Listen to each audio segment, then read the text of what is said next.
Welcome to Our Girl Relationships. We talk about the problems people face in their day to day lives. Let's start with the video. You know how there are some people who just cannot see any good happening in the world, and they have to intervene to decimate a precious moment or just induce sympathy amidst happiness. Such kind of a person is my cousin's sister. Last week, an incident happened which made me realize that people like her do not have a lot of self respect, and for which other people also look at them with confusion in their eyes. But I will tell you about the incident a little later. Let me tell you as to why there is so much tension between me and her. I come from a working class family. I know what it feels like to see your father work his body off to put food on the table, and I've always respected my upbringing. I feel proud of my childhood because that has made me who I am today. My family had very close ties with the family of my uncle, my father's own brother, but things started to slowly roll away when my uncle got a job at a very reputable company abroad.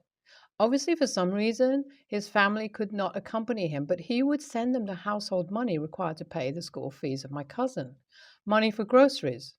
See, I would not even care for such information, but when your cousin comes up to you and tells you that her dad has bought this and that, and this amount is my pocket money, you, being a teenage girl, feel a little sorry for your situation, and I still feel guilty about this fact to this day. One fine afternoon, after coming from school, I was hanging with some friends in my room when she just flung the door open without knocking and showed me what I now know was a Rolex watch, and started boasting about how much she loves her dad and she's so thankful that her dad sends her all these beautiful gifts. I, being myself, told that it looks good on her, and my friends too accompanied into doing so, as they knew that ending the conversation with her quickly was the best thing to do. The next moment, she said something which made me feel bad. I don't know why. She proceeded to give me the watch and told me to try it on, since it was going to be the only expensive thing our family could afford to buy. I just remember giving her a faint smile. She has been of this type all throughout her life and is what you could say a spoiled child. I also heard that her dad bought her a car, but that car was taken hold of the insurance company due to something or the other. All my life, I have been waiting for the moment when she faces rejection and when she actually knows how the real world works. Then she will get a taste of her own medicine. Ever since I started my boutique and it started to become profitable, I am so proud to say that I have started providing for my family and have successfully helped my father into retirement. Last year, we made a trip to Paris with my parents, still being the lovebirds, and I being the single degenerate third wheeling between them throughout the trip. I have faced some amount of taunts from some family members, but from the tone I gathered that it was sarcastic and was not meant to be a backhanded compliment. Obviously, how could it be a tale of a family envy if my sister was not involved? Recently, she has seduced this young boy. To me, quite frankly, he looks underage. And she says they are in love, but I don't know. I shall not judge too, because who am I to judge? We were attending this family gathering where she kept on pestering me with this idea of hers that I have very less time and I should start thinking about getting married. I don't like it, always just because I like to maintain the peace and calm of situations. But sometimes I get real fed up, and that shows on my face. I tried to say something but couldn't, since my upbringing was not that cheap, and actually, I knew she was using me as a sarcastic stand to increase her credibility with her new boyfriend, showing her immense sense of humor. I could see the desperation in her eyes, and I did not proceed to say anything.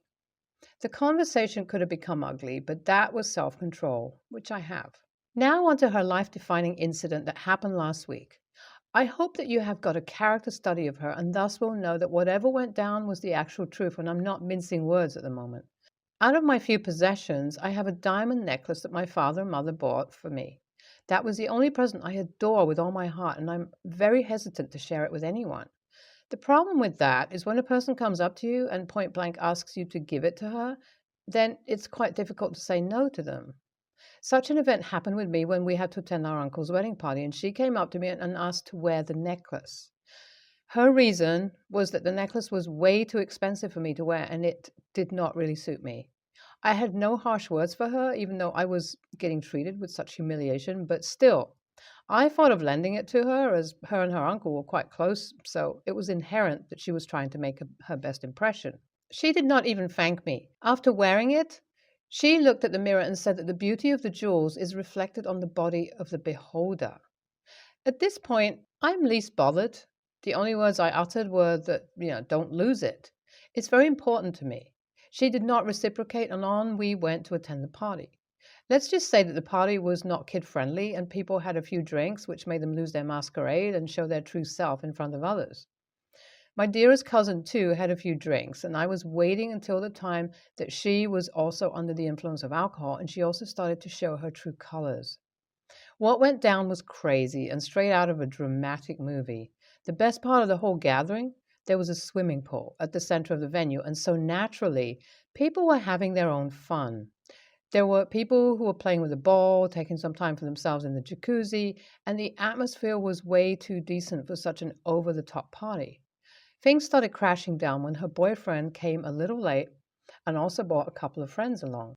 My cousin, already drunk, started to scream and shout at her boyfriend and told him that he doesn't love her anymore, and from the moment he's come, has not commented anything on the beautiful necklace that she's wearing. It was looking like a building starting to demolish. She was so drunk that she proceeded to flirt with one of her boyfriend's friends and said that how she wished he dated her instead of her boyfriend. There was a huge altercation amidst them, and needless to say, they broke up in the same night. The crowd of 150 people, including me, just stood there watching in silence and basking in happiness. We were watching a house burn down, and no one was doing anything. As for a last straw, the boyfriend shoved her in the swimming pool and said that he knows about how she was cheating on him with his friend, and this was the reason he attended the party. The last thing we saw were the tear-cladded eyes of her floating in the swimming pool and vomiting voraciously. She gave a look at me which felt like it was a sign of help, but I turned around and went somewhere else. It serves her right. This is her moment. Now she has been faced with reality, and I really hope that she makes a comeback in her life. Although I have way too much hostility against her, I could have helped her out of the pool and dried her off, as she has gone through such trauma in a single night. The only thing which makes me feel guilty is the look of her crying and she uttering my name as if I would be the one to help her out of the mess, and I did not. Am I the a-hole for not helping a family member save her face from further humiliation just because she had a different lifestyle? It's been 2 months since the debacle at the party. Since then, my cousin has got herself a job. Although it is not something which is financially rewarding, I guess she understood what it feels like to earn money and not spend your father's hard-worked finances. She has started to work as a personal secretary to this executive in a company and is actually doing all right for herself. I'm very glad to see her standing on her own legs and actually providing for herself, and her new love that has recently come into her life is actually very good for her, and I approve of him. As for me, I'm hoping that we can form a relationship other than that of status. My boutique business is going fluently, and I have been meeting with her on the weekends. I can say that she is going through change and she's handling it really well. Although there is some animosity between us, I hope that in the future we can go past that and accept each other as family. I really think that you should not put yourself down, as you are the one who stuck a foot outside the road and provided a helping hand. As for your sister, she did not accept that and has fallen victim to her own ills. I do hope that you become successful in life, but also want you to maintain a cordial relationship with your sister, as I can vouch for her when I say that change is difficult, and for a person like her to be suddenly able to work and stand on her own feet would need some time. You could have saved your sister from further shame, but you didn't, and that tells a lot about you. I'm not berating you, but I'm just telling you that you could have done better, in the sense that you have seen the world more than her and know where people go wrong. Instead, you decided to do nothing. I dated my ex for 3 years before he abruptly dumped me with no explanation. I found out I was pregnant shortly after, and I chose not to tell him because I knew he and his family would make me get rid of it. I was raising my son alone until 8 months ago, when his lawyer contacted me to inform me my ex wanted a paternity test. Now, my ex is in our son's life, which would be okay if he didn't keep trying to get me to give him a second chance. For the last 5 months, he's been sending me and our son gifts weekly and saying all the right things. He's won over all of my family and friends who think he's wonderful, but I don't trust him. The biggest reason I don't trust him is that he claims he knew I was pregnant and had given birth to a boy, but he won't tell me how he knew or why he never contacted me until 8 months ago. Nobody seems to understand why I'm not falling all over him already, and they keep trying to convince me to give him a chance. My cousin, sister, and some of our friends were all talking about it recently. I was getting more annoyed the longer the conversation went on, since they all know I don't like talking about him. When they started saying I was his one that got away, I just couldn't hold it anymore and I yelled at them. I said things like if they thought he was so great, they were welcome to him, that they were all too blind and stupid to see he was up to something and that I wasn't his one that got away because he threw me away himself. I ended up leaving because they just kept arguing with me, and I was already regretting saying anything, and I didn't want to say anything worse. My sister told me the day after that I was acting like a bitch because I was upset I had to share my son with him, and I needed to not take it out on other people. AITA? NTA, trust your gut instinct. Just keep doing you and raising your son. You don't have to be together to be successful co parents. Try talking to the baby daddy and tell him that you don't want to get together, but that you do want to have a healthy friendship and co parenting relationship. Have a genuine heart to heart with him and be honest about how you feel and that you don't see him in a romantic way anymore. NTA, you're not obligated to be with anyone, least of all the ex who abandoned you without reason. Set clear boundaries with your friends and family. If they don't listen, go low contact. As for the ex, do everything through the courts. That way, if he bails, you have legal recourse. My biological mother, Anna, had me, 25 male, when she was 22. She was initially thrilled to be a mother, but then after I was actually born, she realized that a baby wouldn't just be a doll to play with, dress up. In the few fuzzy memories I have of her, Anna was never warm or motherly to me in any way. The strongest one I remember is her screaming at me over something that I can't remember. Anna would constantly leave me with my grandparents or aunties so that she could go out and party. They told Anna eventually that they weren't going to be her full-time daycare and to get her act together. A few months later, when I was around 4, she asked my neighbors to watch me for an hour and left. The neighbors called CPS after Anna hadn't returned for days. I was eventually adopted by my auntie, who I grew up believing was my biological mother. I learned the truth as an adult through snooping, but I understand why neither she or my grandparents told me, as I was already really shy as a kid and they didn't want me to grow up feeling unwanted. Anna had been alive and well for all these years but never kept in contact. She reached out to me recently through social media explaining who she was and asked for us to meet so that she could explain everything. According to her social media, she had a husband and 2 little girls and seemed to have a good job. She didn't want me to come over to her home because her husband didn't know that she had other children. I was upset that she never even visited me despite being well, but I still met with Anna at a coffee shop. Anna insisted that I refer to her as Mom, and then immediately started to talk about how proud she was of my success. I have a flourishing computer science career and am engaged to a wonderful woman. I do consider myself successful. But her success talk implied to me that she wanted money or other favors from me. I shut Anna down and told her that I had no interest in a relationship with her. I told her that I had no interest in being used. She literally abandoned me and was embarrassed by me because she never told her husband, and was only worming her way back into my life because she wanted things. She insisted that that wasn't what she was trying to do.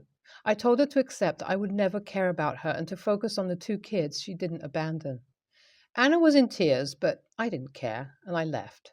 My friend Liv told me that I was making assumptions about Anna and how she could have genuinely changed, but I was perceiving her the wrong way because of my past experiences with her.